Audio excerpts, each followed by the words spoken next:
Spanish Greats, Blas de Lezo.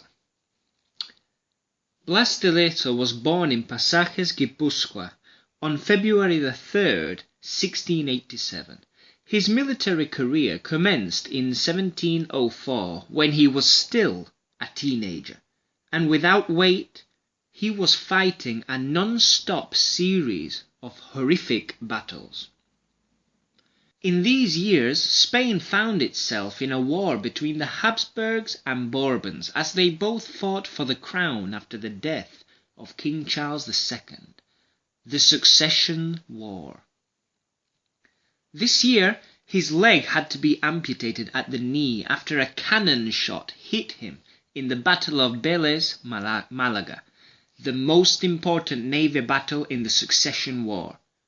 Later he lost his eye in the same war, this time at a fortress of St. Catherine of Toulon, while he fought against the troops of Prince Eugene of Savoy.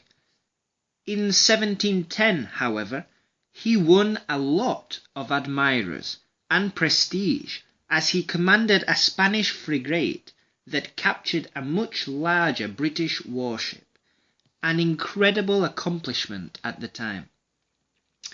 In that mission, he wasn't hurt at all, but 3 years later normality resumed, as he participated in several battles and bombings of Barcelona, and he lost his arm after taking a musket shot.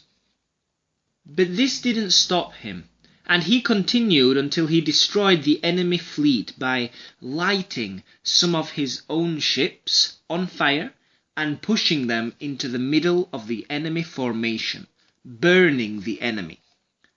He borrowed that tactic from the great Sir Francis Drake, who had used it against the Spanish Armada 125 years earlier at the Battle of Gravelines. After the Succession War, he became part of a Spanish-French squadron under the command of Bartholomew of Urdaci, with the objective of stopping pirate presence in the South Seas, Peru. This was another impressive success for Blas, as he recovered over 3 million pesos of gold from Dutch and English ships.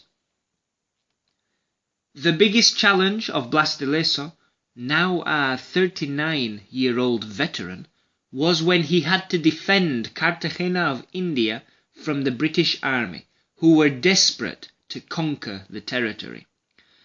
Cartagena of Indias was the center of America's commerce and the place where the wealth of the Spanish colonies converged, an attractive prospect for the British Navy.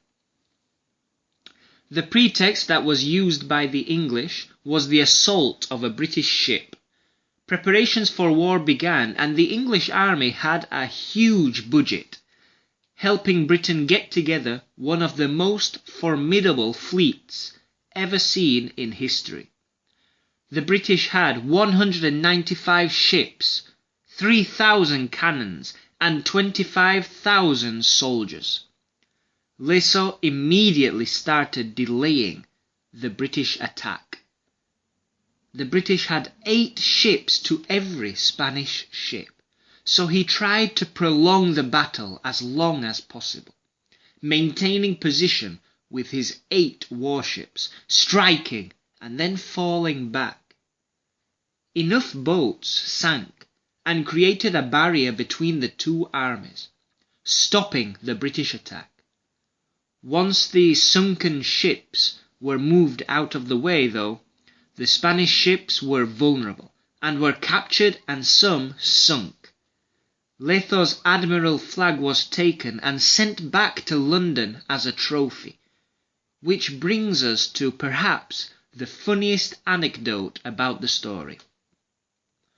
When they received the flag, the British government believed the war had been won, and, with great celebrations among the population, ordered the creation of a commemorative coin with the phrase, "The Spanish pride humiliated by Vernon."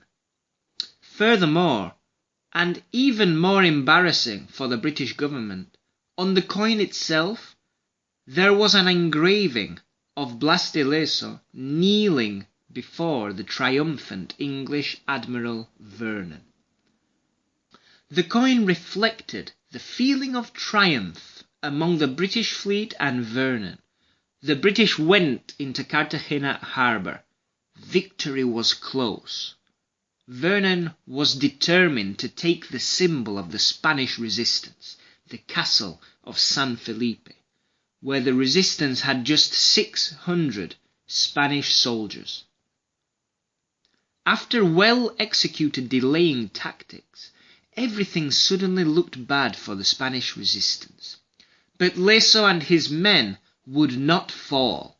The British forces were repelled at the San Felipe castle with cannon fire and fixed bayonet charges, killing many British troops.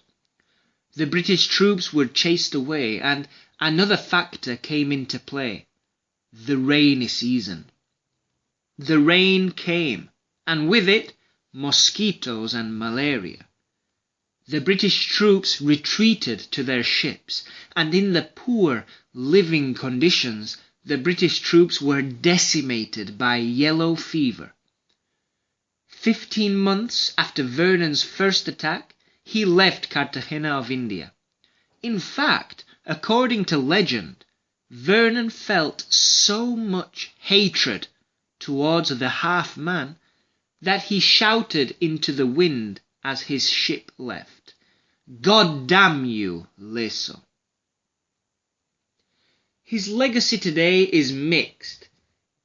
He is not exactly well known in his own country. There is a statue of him in Columbus Square in the Spanish capital, which was privately funded, but came with the support of the then king, Juan Carlos I. This move was condemned by the Catalan nationalists because of Lezo's efforts in the siege of Barcelona during the Succession War. Blas died only 4 months after Vernon left from infection. Blas de Lezo, a half-man who literally gave everything, and also gave one of the worst defeats to the British Navy. He actually defeated the British at sea, which is not exactly easy. He is remembered in Colombia with a statue and also a saying, "Thanks to him, we don't speak English." Blas de Lezo was in the news recently as the United Kingdom's Natural Environment Research Council offered to the Internet the chance to name their new polar research ship. One cheeky Spaniard started a campaign to name the ship RRS, Royal Research Ship Blas de Lezo. It was a very successful trolling campaign as RRS Blas de Lezo finished second to the similarly cheeky entry RSS Boaty McBoatface. The campaign also included an entry for RRS, "It's bloody cold here."